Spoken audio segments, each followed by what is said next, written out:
Good day, ladies and gentlemen, and welcome to your Veritas Farms investor call. All lines have been placed on a listen-only mode, and the floor will be open for your questions and comments following the presentation. If you should require assistance throughout the conference, please press *0 to reach a live operator. At this time, it is my pleasure to turn the floor over to Derek Thomas, Vice President of Business Development. Sir, the floor is yours. Thank you very much. Good afternoon, everyone. Before management begins, please note that the presentation, which will be made on the shareholder conference call, contains forward-looking statements. The statements involve known and unknown risks, uncertainties, and other factors that may cause our actual results, performance, or achievements to be materially different from any future results, performance, or achievements expressed or implied by our forward-looking statements. Examples of forward-looking statements include projected financial information, statements of our plans and objectives for future operations, and statements concerning proposed new products and services. In some cases, you can identify forward-looking statements by the use of terminology such as may, will, should, could, expects, plans, intends, anticipates, believes, estimates, predicts, potential, and other comparable terminology. Although we believe the expectations reflected in the forward-looking statements are reasonable, we cannot guarantee future results, performance, or achievements. Actual events or results may differ materially. We undertake no obligation to update any of the forward-looking statements after today to conform them to actual results. I would now like to turn the conference over to our CEO and co-founder of Veritas Farms, Alexander Salgado. Alexander, the floor is yours. Thank you, Derek. Good afternoon, everyone. And I first want to thank you all shareholders for being on this call and hope sincerely you and your family have stayed safe during this unprecedented times in the world. I would like to introduce to you some of my team members that are part of this call. I have Dave Smith, my Chief Operating Officer, Mike Pelletier, our Chief Financial Officer, and Dale Bergman, our Securities and Exchange Counsel. I want to say how much we appreciate your support of the company, and we're excited on the progress we have done. Our number one concern has been to keep our employees, first of all, safe and setting proper protocols for safe distancing throughout the company. Since mid-March, we have had the team members from our Fort Lauderdale headquarters working remotely while our production and farm operations in Aurora and Pueblo, Colorado have remained open, operating under safety protocols outlined by the CDC and the state of Colorado. I sincerely applaud our team for their ability to thrive in the face of considerable adversity over these past many months. We as management and as shareholders should be very proud of what we have accomplished thus far under these circumstances. As you know, we continue to work very hard to be a trusted brand for our consumers and retailers. As such, I'm proud to say that we position ourselves as an industry leader among the top 4 or 5 companies in big retail and are now currently in over 8,000 stores from 5,000 stores, which we were at the end of last year.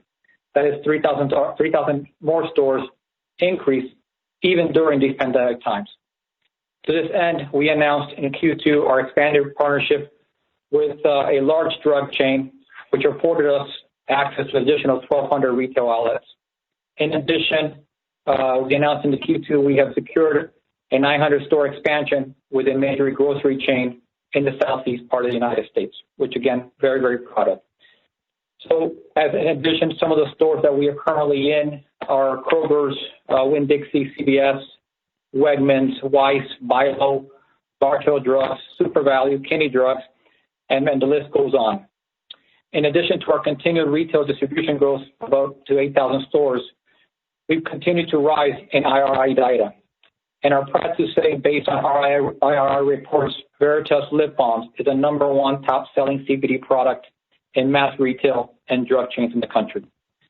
As such, we believe we are well positioned to maximize our opportunity for exponential growth once chain retailers return to their pre-COVID plans for expanding product selection, and the FDA provides a much-needed guidance on hemp products, particularly in edibles, which alone potentially represent about 80% in sales of all the categories.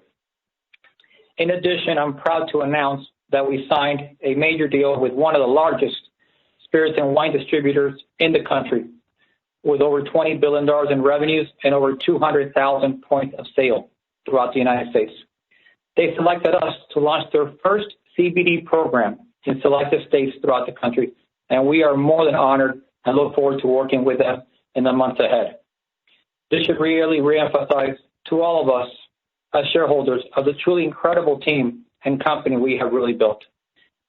In addition, we also moved in the first quarter of 2020 into our 35,000 square foot facility, distribution and production facility in Aurora, Colorado. As you many know, we have all our farming operations in Pueblo, but we needed to expand our growth into additional facility, which we have. Some of the highlights of going to financial highlights as of June 30th of this past year is our total revenues through June 30th was $3.3 million compared to $4.4 million in 2019. The decrease was really due to the COVID impact in B2B channels sales where there's less foot traffic in the stores. Our total revenues in the second quarter of 2020 were $2.2 million versus $2.9 million in Q2 of 2019. One of the things that we've been proud of is we tripled our e-commerce revenues during this period of time from Q2 2019 to Q2 2020. While stay-at-home orders were implemented during these times, we began implementing marketing campaigns designed to take advantage of the significant increase in online customers and intend to continue to dedicate resources to growing our e-commerce platform. Our efforts have resulted in significant growth in our e-commerce sales, as notified before, with tripling our revenues from last year to this year. Our e-commerce revenue growth, combined with the cost-saving steps we implemented, have shown marked improvements in our gross margins when the same period of time last year. While our inventory levels have remained consistent, around $6.5 million from Q2 versus $6.2 million in Q2 2019. The company has also adjusted significantly during these times, and we reduced costs and expenses and reallocated dollars to e-commerce, which was very important. We've also launched Veritas Beauty and Pet line and Kinney Drugs. We've also introduced an 8-ounce and 1-gallon hand sanitizer line that was launched in May, and it has done phenomenally well with our consumers. We also, during this period of time, we hosted the first annual virtual wellness summit. Our planting season, which started in May 2000 this year, has improved, and we're getting significant amount of great information on that and yields as well. In addition to that, I'm excited to announce that we added Robert Schweitzer as a new member to our board. Robert brings a wealth of experience in serving boards of public companies, and we are truly, truly lucky to have him on board. Some of the additional things that we've worked on during these past 6-7 months have been new product lines. As you are all aware, our product lines include a beauty line, which we launched late last year, our pet lines, our sports creams and lotions, lip balms that we have, gummies, and we also launched in this year, in our first quarter, we launched our Zen roll-ons, which is doing very well. In addition to that, we've also been working on a functional sleep and support product line that we will be looking at launching the fourth quarter, which is basically, it's an amazing product, and we've been certainly doing a lot of R&D in that. Another product line that we're looking to work on and launch is an immune-boosting infused CBD product line. Certainly during these times, and health, as always, we've been a health and wellness company. We're looking into all possible things that CBD can be infused with to help our customers and our clients. Another important fact is that as I signed or sent out a letter on the second quarter, we signed a MOU, a memorandum of understanding, with a internationally technology conglomerate to exclusively license and bring a proprietary extraction technique to the domestic U.S. hemp market. The proprietary patent pending extraction process utilizes water-soluble technology to extract the natural full spectrum essence of the hemp plant including all its cannabinoids, terpenes, and flavonoids. Additionally, water-based extraction will improve the bottom line by reducing the steps and components required to extract. I am personally, and our team, I know, we're in the process right now of validating this technology, and this could potentially result in a paradigm shift in extraction and formulation of all whole hemp plants sold in the U.S. So this is something that we've been working on for many months, and we were fortunate to sign this deal with our partners, with our Canadian partners. From a branding perspective, we still keep on working on our social media efforts. We do influencers, Facebook, Instagram, and again, made a significant focus towards e-commerce during these trying times. Testing, again, for us is huge. We basically, as I said before and many times, we do 3 rounds of testing of our products.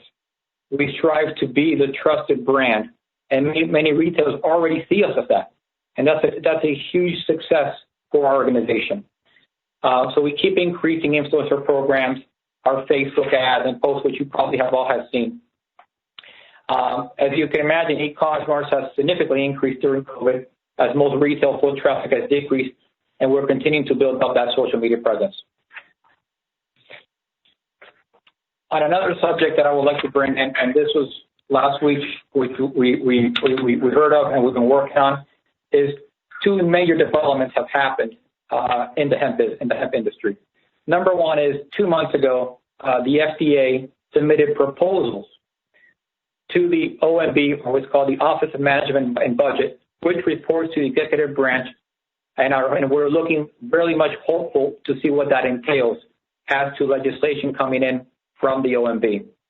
But even as important, or more important, is finally there's a bill that was basically introduced to Congress, which is Bill 8179, which we've indicated to pass out to our social media emails and to all of our investors, which is really Congress finally being active or initiative on legislation instead of just waiting for the FDA to implement regulation.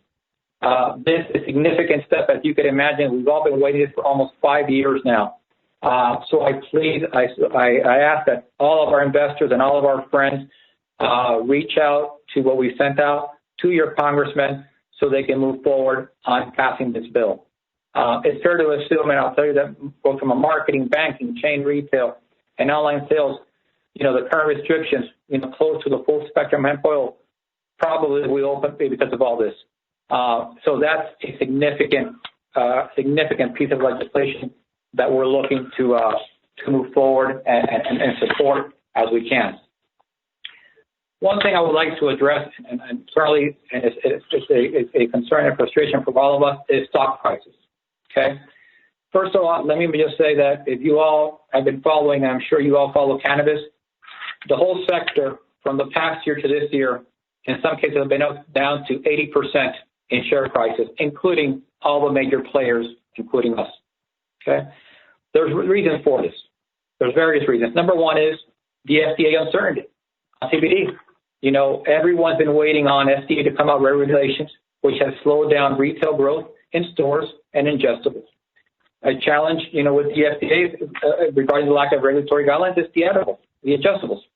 Like I said to you earlier, it represents 80% of all the revenues in the category right now. And that is something that is not yet in the big retail, where we're only selling topicals. Another challenge has been the slow moving of states.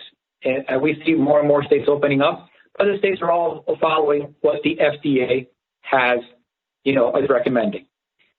One of the other factors has been is the pandemic. The pandemic that has occurred has delayed retail orders, but we expect those orders to begin coming in the fourth quarter of this year and in the first quarter of 2021.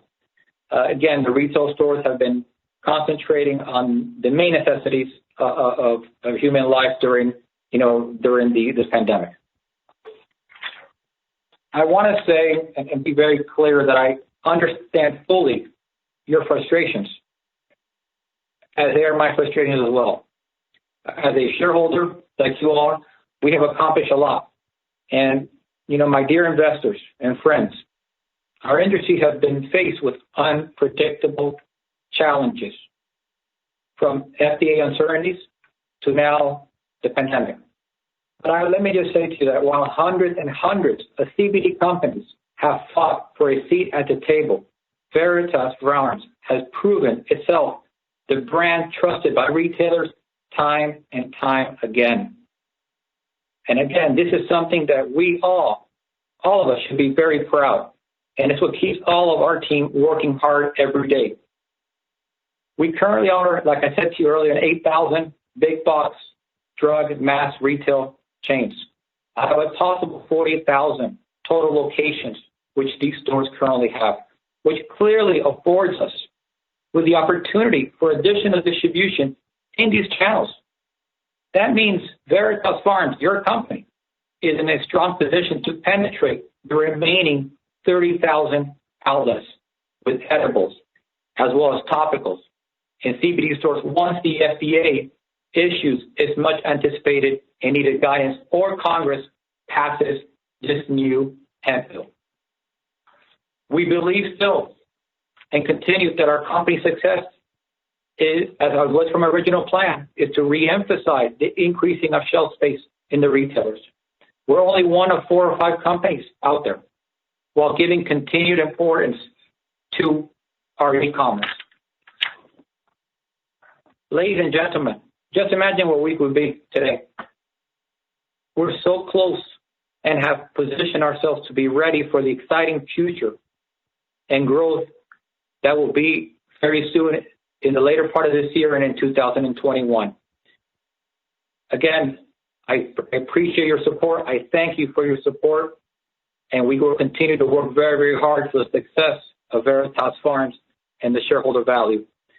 With that, I would like to put Dave Smith on the line. And David, if you can please talk a little bit about the operations and what we're working on that side of it. Thank you. Yes. Thank you, Alexander, and good afternoon to all. Alexander's hit on a couple of points, but from an operational point of view, just kind of wanted to give everybody on the call an understanding of where we are. As you know, we're vertically integrated, so we're in a pretty critical time in a year for us. This year, we got in a little bit early in the ground, so first week of June we were in.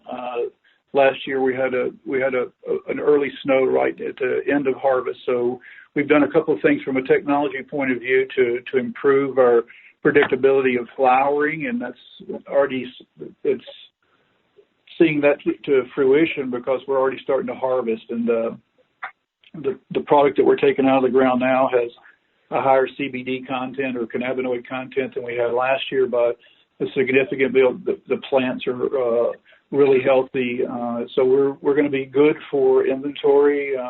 We still have existing inventory, crude oil in stock. This is going to definitely prepare us for what we think is the ingestibles entering in the market, and we'll have adequate inventory to support that.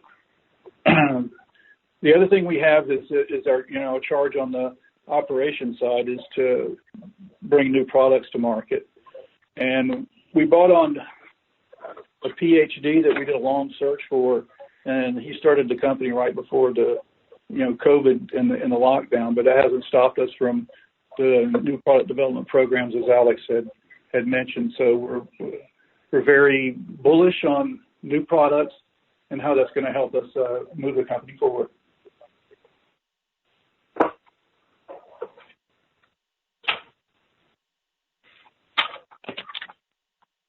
From a sales point of view, as Alex said, we've done a great job at chain retail. That continues to be a work in progress as the customers wait on the FDA.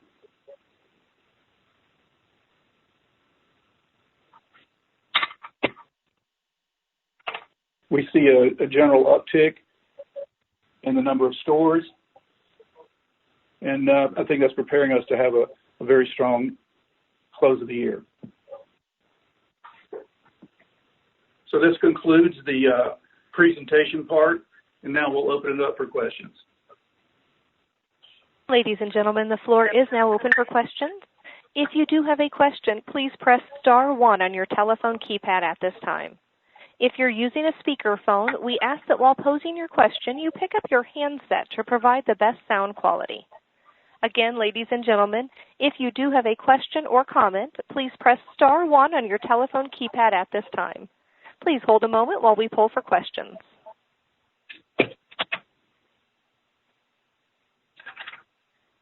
We'll take our first question from Chelsea Groton. Please go ahead.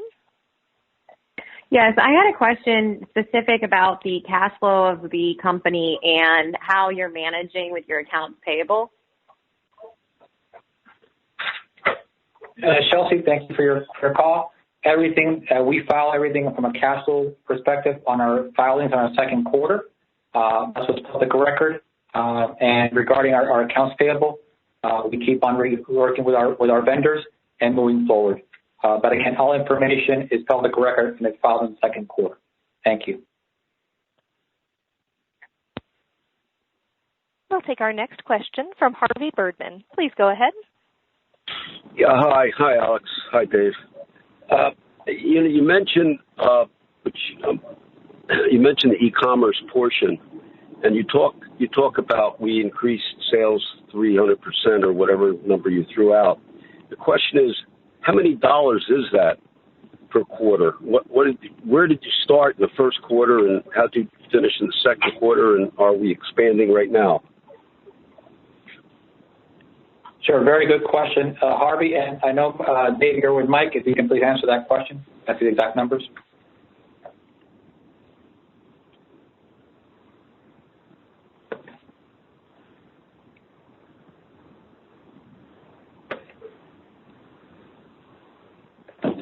In the second quarter. Did that answer your question? I think you were on mute. I didn't hear the answer. I'm sorry. Okay, here we go. The first quarter, we had sales of $667,000, and the second quarter, $1,288,000. So then in the second quarter, that represented 50% of our sales. Correct. Okay. And the next question, Alex referred to the large liquor distributor. I think we all know who that is. There's only one large one. And are we shipping to any of their stores or locations yet? And how many products are we shipping? How many different items? Sure. Harvey, good question. We are distributing, and we're shipping to them right now. We're shipping our lip balms. That's our first product that they obtain. And we ship to their distribution centers, and then from there they distribute it to the individual stores throughout the whole country. They started with 5 states right now, and we're growing from there. But we have additional product lines that they're going into as well. But the first one they started with the lip balms. Okay. I'll open the floor to somebody else. Thank you. Thank you, Harvey. We'll take our next question from Henry Geisel. Please go ahead. Do you have any feel for how quickly the hemp legislation is going to move through Congress? And the second part of the question is, once that bill passes, do you think that that's going to free up the marketability of our shares in terms of our brokerage companies accepting them? A very good question, Henry. Pleasure speaking with you. Regarding how fast it'll go through Congress, certainly this is the first time there's been a bill in place.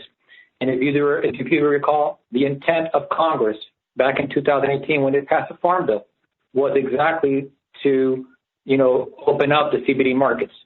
Unfortunately, the FDA has been slow moving in getting regulation out there. So Congress is now acting and creating legislation.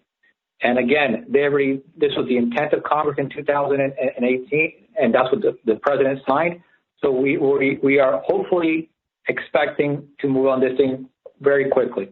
Also, as I mentioned to you before, there's also the OMB, the Office of Management and Budget, which has also presented 2 months ago to the executive branch their recommendations for regulation from the FDA. So we see there's a lot of movement on both sides, and we're very optimistic about that. As to our moving forward with stock prices, I believe, going back to what I said earlier, Henry, we position ourselves as a company among the top leaders. Okay, and certainly the holdback has been across all the retail chain has been concerning to the FDA. So naturally, you would expect that once these open up, and the chains start opening up and revenues are going up, that it's going to be a much easier transition into the stock prices, into revenues, and other opportunities moving forward. But thank you for your question on that, Henry. Hey, one follow-up to that one, Alexander, too, is yes. There are retailers that have asked, we have met with and presented ingestible products to. So as Alex mentioned earlier on the call, only 20%, and I think I know this is across the board, that the topicals, which the FDA has kind of left alone at this point, only represent 20% of our total revenue. And I think if you read the reports from other major companies, it's about the same thing. So there's a heightened interest in the ingestibles because that's where the multiples are to get this category, the fuel for the category to get moving. So I would anticipate, from in the last few weeks, we've had several Zoom calls with customers that are doing category reviews, and we've discussed ingestibles. And I think that's what's going to pump the energy into the category, again, because that's where the volume is.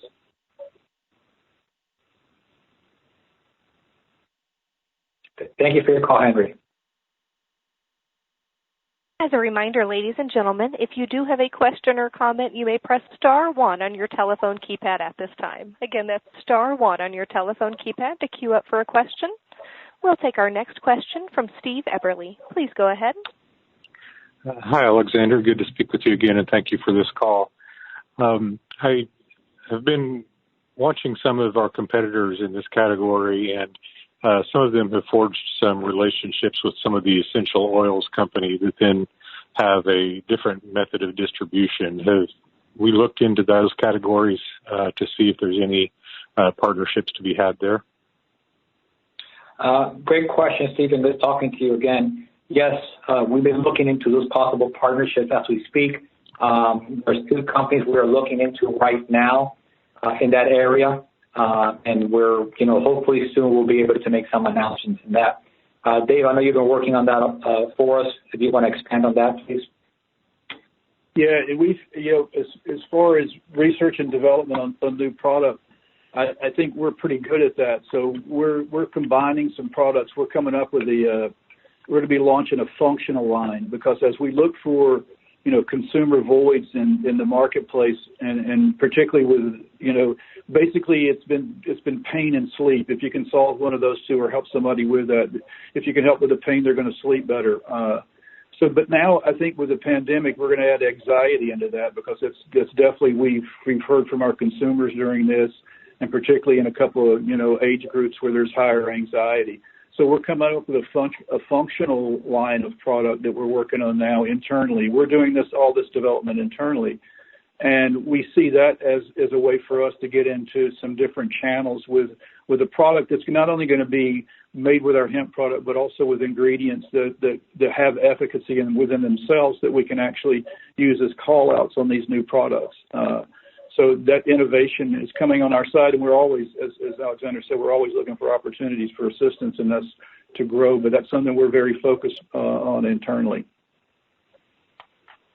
Thank you. Thank you, Stephen. Thank you. We'll take our next question from Chelsea Gratton. Please go ahead.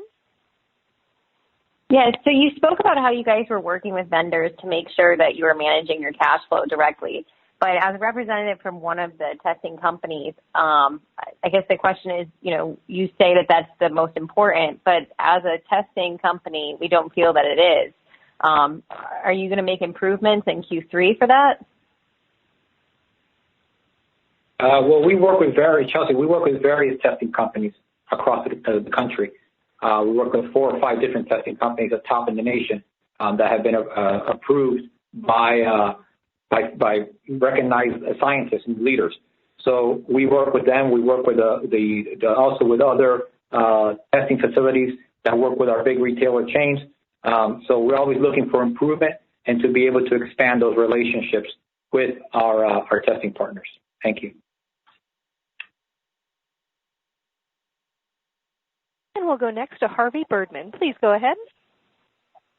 Yeah, I'm back again. Alex, you mentioned that Winn-Dixie is handling our ingestible gummies, and they're the only chain that we have, what's called big box chain, that's doing that.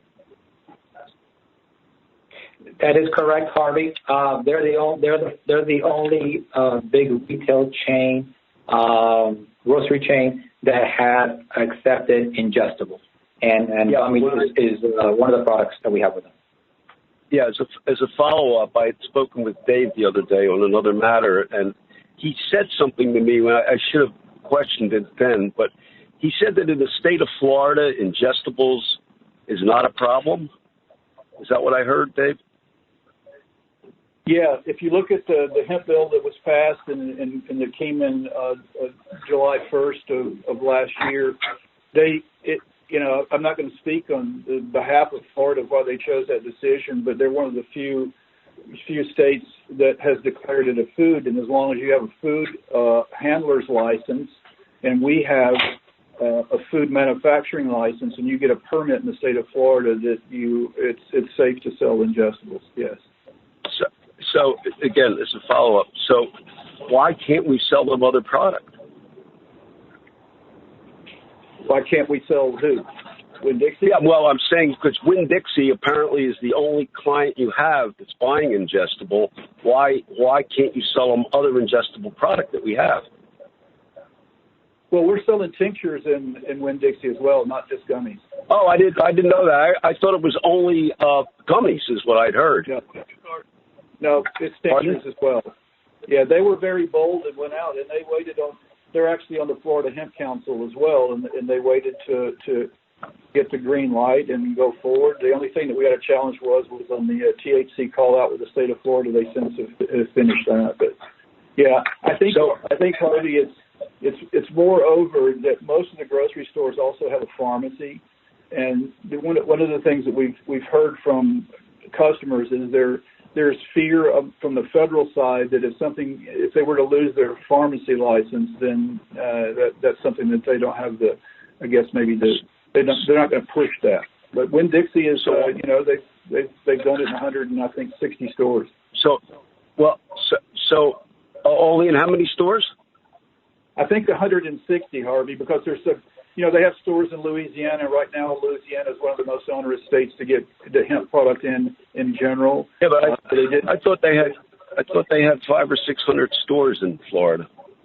No, they've got a lot. That's what they have all total, including Bilos in South Carolina. So we're in some Winn-Dixies in Florida, and we're in Bilo stores in South Carolina. In what other states is this not an issue? Besides, that's for ingestibles, they're about the only one that I know of that has taken this tack. So there's only 2 states, you're saying? Yes. Okay, got it. Thank you. Thank you, Harvey, for your affection.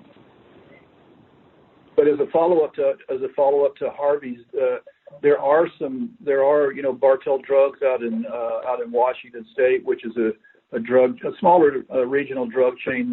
They've taken in ingestibles. Lucky Supermarkets has had ingestibles in for a period of time with no sanctions or letters.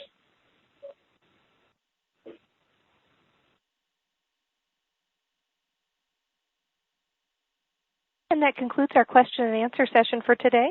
We'll turn the floor back over to Alexander Salgado. Well, thank you. And again, it's a pleasure to be able to speak with all of you and give you an update as to where we're at as an organization. And we're going to keep on working very, very hard as we are to keep moving forward with this company. I feel really bullish of where we're at and where we're headed. And again, like I said earlier, we put ourselves in a position to succeed.